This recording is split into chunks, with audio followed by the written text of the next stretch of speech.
Hello everyone, thanks for tuning in to today's video. We're going to have a look at the weather for the next 10 to 14 days for today's video. Day 10 will take us to the 10th of October, and we'll be able to extend out beyond that with the GFS and ECM ensembles. Maybe we'll try in a couple of weeks. We'll have a look at the CFSB2 for October at the end of the video. I'll get time back for you in a moment. Just to say that the first video is our 6 AM upload, and we've released Showery Friday as well. So please check out those two videos if you'd like to do that. Like, share, subscribe on the end. Thank you so much everybody for doing that. We're going to have the ECM doing 6 weeks look ahead for the UK and for Ireland at 7 PM. That will normally be on a Saturday, but we're going to have Terry Scully's October forecast tomorrow. So that's going to be tomorrow's a little extra. And so I thought we'd have the EC 6 weeks look ahead of the UK and Ireland this evening instead. Right, okay, so busy day at the channel today. Hope you're having a lovely Friday. Thank Crunchy, it's Friday.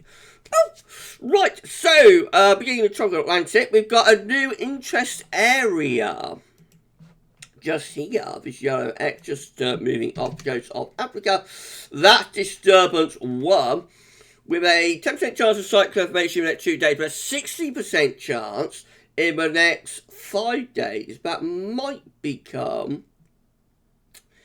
our next tropical storm sometime next week. We've also got Hurricane Ian. Now, this is powered up as it's moved out into the Atlantic. So, this was Category 4, almost Category 5 hurricane just here a couple of days ago. Yesterday, over Florida itself, it was just a tropical storm. Gone down to tropical storm. But it's moved back out into the Atlantic and actually powered back up to a hurricane. So this is now a Category 1 hurricane, giving maximum sustained winds of 85 miles per hour with a minimum set pressure of 984 millibars. Clicking on Ian, going here, we can see that this is going to be a hurricane as it makes landfall, Category 1 hurricane, as it makes landfall around the South Carolina coast. It will then move northwards into North Carolina and go post-tropical by tomorrow. And that should be the end of it because there's a big ridge sitting over North America. That should pretty much kill it off. But what a storm Ian has been. Goodness gracious me. Talking of unsettled weather, nothing like Hurricane Ian, of course, but we have got a very extensive band of rain and wind crossing the country today. Been a long time since we've seen, like, a countrywide rain band like that. So over the past few months, rain bands have been tending to break up and fizzle out as they come southwards and eastwards across the country, and that's why it had such a hot, dry summer, one of the reasons. So yeah, you know, got a proper band of rain. We have been expecting it. We've been forecasting it would be a very wet, windy day today, and it has duly arrived. Also very chilly as well. Maximum temperatures across some parts of northern England are 10 degrees right now, which is way below average for late September. 10 degrees there at Findingdales, 10 degrees at Warcop, and 10 degrees at Sped Adam. Even further south, it's pretty chilly. Church Northern, only 14 degrees. Wellesbourne, only 14 degrees. 12 at Little Rissington. 12 at Hereford, 13 at Shobden. It's a little bit warm in far southeast corner where the rain has not yet arrived, but will do later. Southend is at 17, and Being Hill at 15, Hurstmonceux at 16, and Haycorn at 17. And going northwards into Scotland, where the rain is clearing now, of course, Aviemore at 12, Strathallan at 14, and Belfast at 16. So it's a proper cool, wet, windy day today, and yeah, one of those days, or one of those afternoons for staying indoors, I think, and watching GavsWeatherVids maybe. With that, an update for the CET, the central temperature now is sitting at 14.6, which is just 1 degree above average. That is provisional to the 29th, yesterday, 29th of September. That's going to tick down more. It was cold last night in the CET zone. Had a very cool day today. So I think that's going to finish up either at 14.5 or possibly, if you shade 0.2 degree off today, it'll finish up at 14.4. Remember, we are expecting downwards corrections now, so they should have ironed that out. We shouldn't get those big downwards corrections. Back in the day, we might have been expected to take off another sort of half a degree or something off that, but no, that should be roughly where it is. That should be about where it is in reality. So I think mid-14s is where we're going to finish up with central in temperature, and we should be able to confirm that. We'll probably be able to confirm that on Monday, hopefully. Probably won't be able to confirm it tomorrow, but hopefully we'll be able to confirm it on Monday. Been a very impressive drop, considering that the end of the first week of the month, we was over 18 degrees with that. So, nearly 5 degrees we've taken off in 3 weeks. That's quite impressive, actually. It has been quite a cold second half to September. Right, these were GFS upper air temperature and precipitation ensembles the next couple of weeks. Looking at London today, so the red line is a 30-year upper air temperature average for London. We're starting off close to average at the moment, a little bit below. Early next week, we're actually going to see a warm-up. We're going to get quite warm for a couple of days early next week. And then the upper air temperatures drop again later next week. And then it looks like they stay relatively average or perhaps a little bit below as we move through the second week of October. Precipitation-wise, this today's wet weather. There's more rain to come. Showery rain anyway over the weekend. They're probably going drier actually next week for a while, particularly in the south, perhaps a bit more unsettled as we head towards the middle part of October. Temperature anomalies from the 30th of September to the 8th of October are warmer than average. Precipitation anomalies from the 30th of September to the 8th of October generally wetter than normal, particularly the central, northern and western areas, but closer to average in that far south and southeast corner. Here's the latest weather map from earthandknowschool.net, and you can see the low pressure up towards Iceland. That's the driver of the weather today. We've got an active front coming through the country through there. That's bringing all of that heavy rain with it. And then behind it we go into this showery westerly wind. Lovely area of low pressure there. For those of, but just a little bit overheated, over dry in the summer in southern, central, and eastern England.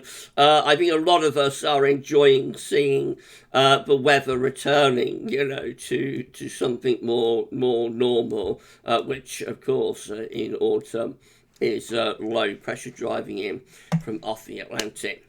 Right, let's have a look at some chart data. So this is the latest you can make your run for Monday. So high pressure will be bridging back in though on Monday. We're going to try the high pressure trying to get itself back together, which can be expected. We've had prolonged high pressure, especially through the summer, week after week of it. And whilst this September has broken the pattern, broken the high pressure, and we've gone into a more unsettled pattern, we can probably expect high pressure to keep trying to get itself going again, because that's been a very sustained repeating pattern over past years. So we do attempt to get back to high pressure on Monday, but by Tuesday the next low is coming in off the Atlantic, sort of forcing that southwards. So probably quite an active front heat pushing through around middle part of next week. That brings more unsettled weather with it. Again, we see the high pressure trying to reach back from the south there on Thursday, but getting no further north than Biscay, because the next low then comes in from off the Atlantic. I'm beginning to think now this change that we're seeing through this September to more unsettled conditions might actually be a fundamental pattern change. The way the high pressure tries to ridge, and we have seen the model outputs are playing around with getting big areas of high pressure going in the same ranges, but it looks as though the Atlantic is back in business here. So I think we might have broken this high pressure pattern that we've been in for nearly a year anyway. That's how I finish up with the UK Met Euro run to midnight on Friday. Low pressure is well and truly in the ascendancy there. Icon looks like that again. The ridge of high pressure trying to build up from the southwest on Monday, just about hanging around through Tuesday, but by Wednesday being swept away as the next weather system comes in from off the Atlantic. That keeps us unsettled then through to the end of next week. This is next Friday. That looks quite unsettled with low pressure zipping through, being persistent rain, and then we're back into those showery westerly winds again. GFS midnight run once more with that high pressure trying to ridge up from the southwest on Monday, hanging around Tuesday, but it gets broken down through Wednesday into Thursday. That looks quite unsettled. There's quite an active frontal system going through there on the kink in the isobars, and that takes us through into the weekend of the 8th and 9th of October, where we look quite cool. Actually, the high pressure pulls out to our west, turning into like a northwesterly again to northerly. As we head towards day 10, we are under a ridge, but quite a cold ridge, that probably cold enough to bring overnight frost with it. In the extended, the high pressure then keeps ridging through the country, but notice it tries to pull away to the northwest again. So by the 14th of October, we're back into sort of northern winds again. This is becoming a repeating pattern at the moment, these sort of northerly interludes and northerly shots.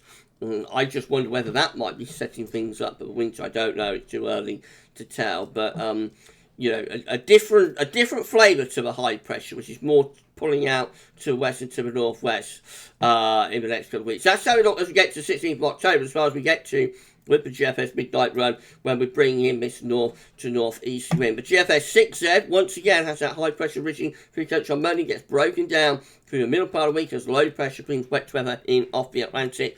They'll into showery and quite cool west northwesterlies later on next week. High pressure then pulls out to our west through the weekend of the 8th and the 9th of October, and we get wind into like a north or a northeasterly, so looking quite cool and showery at that point. Then the high pressure ridges back in by day 10. What happens after that? High pressure very quickly gets broken down again as more low pressure comes in from off the Atlantic. So we finish up looking wet and windy there as we get to the end of that GFS 6Z run, which gets us to the 16th of October. Quite unsettled with the model output today. You enjoyed the video, please you like, share, subscribe. Thank you so much everybody for doing that, and drop a comment and let us know what you think of our videos. Thank you so very much for doing that. GM, again with high pressure ridging across the country on Monday. That gets broken down through the middle part of the week as low pressure comes in off the Atlantic Ocean. And then increasingly unsettled look as we head towards days 8, 9, 10, with low pressure properly dominating weather and beginning to slip southwards as pressure builds to the north. So that's turning cool and wet there as we go from the first week into the second week of October. And then the ECM once more with high pressure ridging from the southwest on the 3rd of October, but then that gets pushed away by middle of next week as low pressure comes in from off the Atlantic, bringing further wet weather through the middle part of the week. And then heading up toward day 10, the high pressure begins to pull out to our west, and we turn wind into a cooler or even colder northwesterly, and we still look rather showery there as we move up toward day 10. Albeit by day 10 itself, high pressure begins to try and ridge back in from the Atlantic, but within quite cool air. Look at the upper air temperatures. They look pretty chilly and probably cold enough to bring some overnight frost if that ridge does build in from off the Atlantic. This is a precipitation forecast based on the ECM run from Meteo.com. Very wet and windy today. Of course, that wet weather will get out of the way overnight tonight. We'll be left with lots of showery conditions and then more rain in the south later tomorrow and into Sunday.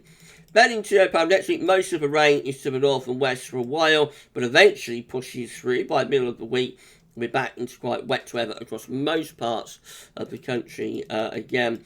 And then that keeps things relatively showery and quite unsettled as we move toward day 10. These are the options on the table within the ECM ensemble today for day 10. From the Icelandic Met Office, it gets us to the 10th of October. 17 members of the ECM ensembles with high pressure to the west, so it'll be quite a dry-ish option, but will be quite cool, bringing wind from the northwest.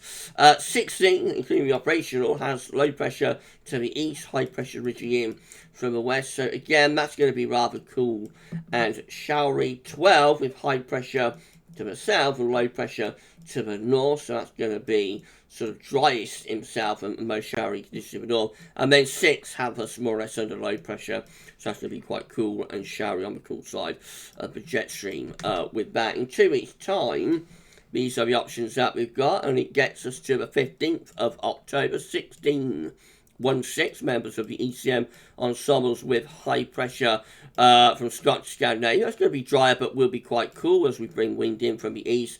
15 with low pressure right over top of the country, cool and wet. 11 with high pressure just to our west and southwest, low pressure to our north and northeast. That's driest in the south, wettest in the north, and a little bit on the cool side probably. And then 9 just here with low pressure to our north and west. That looks like it would be very unsettled with rain in from off the Atlantic. I think the models have taken a turn today towards cooler and also potentially rather more unsettled, at least showery, through the second week of October. CFS finally for October. This is the final sort of salvo from CFS for October. It looks like this: low pressure below average heights over to the north of the country, high pressure to the south and southwest, all looking rather flat and westerly and quite unsettled. Temperature anomalies are just a little bit above average, not particularly warm, just, average just slightly above. Precipitation, weak signal, but probably hints at being a bit on the wet side. If we come over here, you can see above average rainfall through there, so I reckon like quite an unsettled October, and probably not that warm, really just close to average or a little bit above with the temperature. But we shall see about that. If you've enjoyed the video, please can you like, share, subscribe. Thank you so much, everybody, for doing that. We need to put on around 27 subscribers now to get to 14.5k. So we're getting very close to our next 100, 14,500. If you could give us a sub, that would be absolutely fantastic and get us to 14.5k. It would be so nice if we could get to 15k by the end of the year. I don't know if we'll be able to do that or not, but wouldn't that be a lovely way to end the year, getting to 15,000 subscribers? But anyway, the next mini target is going to be 14.5k, so if you could get us a sub, then thank you so much, everybody. Don't forget to your friends and family to subscribe as well. Right, that would normally be it for the videos on Friday, but I've got one more coming up for you at 7 p.m. We're going to look at the ECM WF 42 days / 6 weeks look ahead forecast model. So that'll be coming up then. Tomorrow we're going to have the 6 a.m. upload. We'll have a weekend broadcast. We will have a 10 to 14 day. And we'll have Terry Scoley's October forecast. That'll be interesting. And on Sunday, of course, it's the big one. We'll have the 5th Winter 2022-2023 update. But after the 6 a.m. upload. Remember, no live stream on Sunday at the moment. We're doing live streams on Monday evenings instead, so that I have a day off, on Sunday for the time being. Right, well, that's it for this video. We'll be back later on with the EC extended look ahead. But for this one, that's all for now, and thanks for watching.